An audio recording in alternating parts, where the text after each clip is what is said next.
It's hard to breathe, but that's alright. Hush.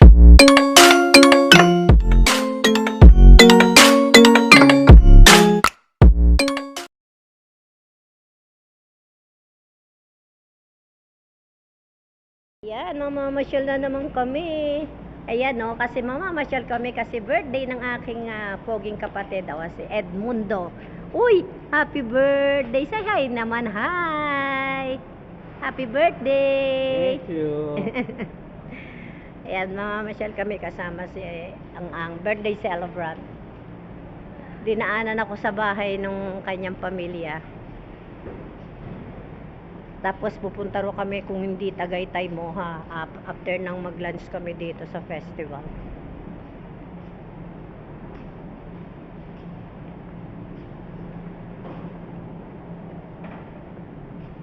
Ayan ang mga kasama, wala pa sila. Pinarking pa yung maayos yung yung sasakyan. Yung mag-ina, oh. Parang sila mag-ina, oh.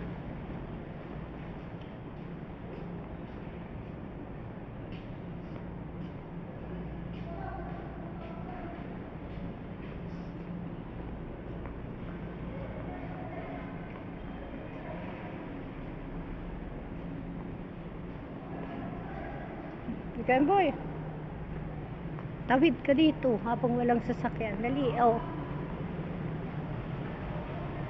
Ay, walang daan dito. Bakit ayaw dito?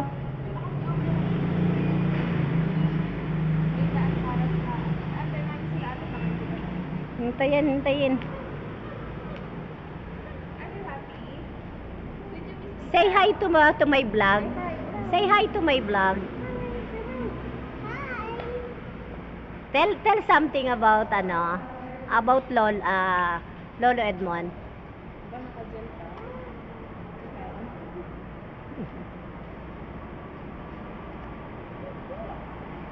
What is that?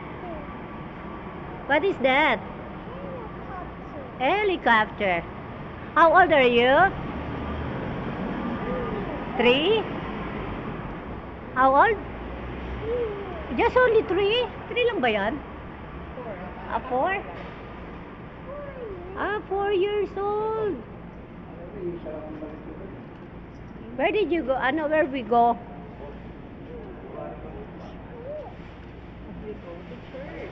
We go to church. And then, what are you going to do there?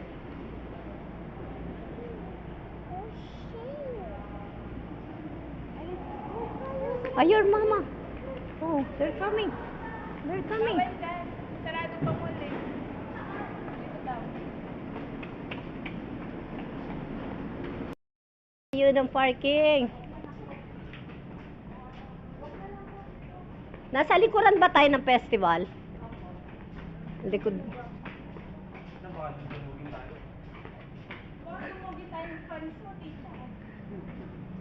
Ayan na, ang sweet nila. Same dress pa, tignan mo.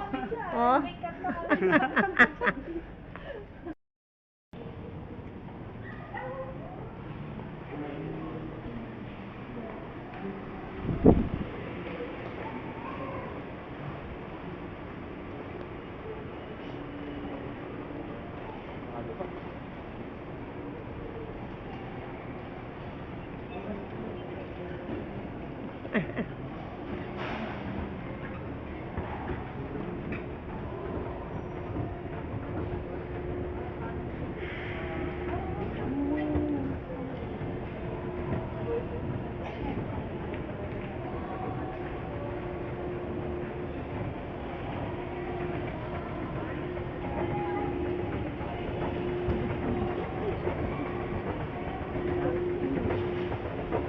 Dito kami maglalakad sa Ang bilis, oh. Ikaw na nga. Birme, pati escalator, alam mo na kung paano magano.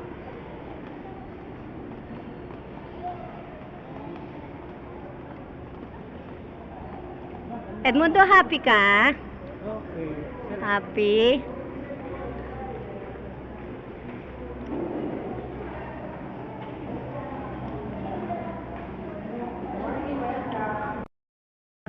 or rather, it's not about us, but it's all about you, God. You are the one who is in control in our lives.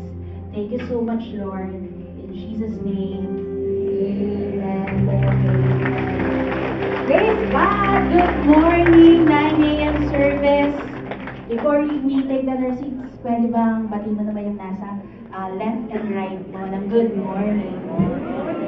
Good morning. So, good morning everyone. I am Bettina. I'm one of the campus missionaries here in Ano muna pala kami dito? Magbabible ano dito. So as we celebrate our 4 years as a you can register in the hallway via cash or GCash. Isa We lang. encourage everyone Tayo na lang ako, ilang mata. to register while slots are still Tayo na lang. available. Nagbibideo naman ako eh. So as we persevere to go and make disciples of all nations, despite the challenges God breaks through to change the lives and multiply the harvest. Here's how He created. From daily life. Truly, God honors our obedience in proclaiming the gospel in every campus, in every nation, whether it be through praying, giving, or going.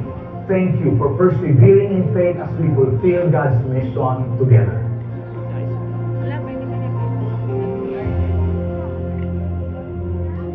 Give God the praise, may palampakan ng Panginoon.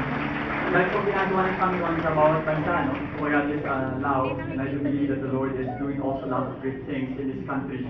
And of course, hindi po mangyayari yun pag wala po tayong pinapadalang mga missionary po sa bansang yun. And right now, we have the opportunity to send also a group of missionaries. Hindi po sila mga full-time, but they are volunteer in this church. And at the same time, some of them probably are, they are, a number of them are staff of the church. And if you are, let's say, part of this church, if you're a leader or at the same time a part of our victory group, then you're also Sa YouTube. invited to join our 10-day mission. Ngayon, ito pong gagawin natin, we'll I-play mo. send a 10-day mission team papunta pong South Korea. South Korea. Hindi po sa North muna. So, susunod na yung sa North siguro. Okay? Sa South muna tayo. So, I'd like to ask the team, okay, to come up. As a example, no? Interesting siya kasi 2,000 years ago, issue na pala yung pera, Galaw-galaw. no? And sad reality is, until now, issue pa rin siya. Kaya ang galing ni Jesus, no? Alam niya yung magiging problema. Pero alam niyo po, it's a sad reality, but we know that there is far more superior than reality. And that is the truth. Alam niyo po ba sa pera natin, meron po nakalagay na truth, Bible verse sa pera natin. Nakalagay po dyan. Sige po, nagbibideo. Pinagpala ang bansa na ang Diyos ay Panginoon. So as we use this money as a tool, we spend it, Nagbibideo ko, and hindi bless other makukunan people. lang. I pray na makita natin yung Lordship Guys, ni God. next slide. Kung bakit po binigay itong pera sa atin. So as we give, as we return our time and give our offering, Wag na. it is also acknowledging na hindi po tayo kontrolado ng pera. Our money is under the control of God. Let's pray. Lord, salamat Panginoon sa mga blessings, Lord, na ibinibigay niyo po sa amin, Panginoon, sa aming pang-araw-araw. And even, Lord, to bless other people. Lord, as we return what is due to you today, Lord, Lord, tingnan niyo po yung puso namin, Lord. Linisin niyo po ito, Panginoon. I pray, God, na kami po ay nagbibigay hindi dahil may kailangan po kami sa inyo. Kundi, Lord, sa pasasalamat, Lord, na ito pong binigay niyo sa amin, Lord, ang siyang magsusustain sa amin. And we are thankful, Lord, sa ginagawa niyo po sa amin sa araw-araw. Thank you, God, for this time of giving. As we worship you, Lord, in this time, we acknowledge, Lord, that you are the Lord of our lives. In Jesus' Amen. name. Amen.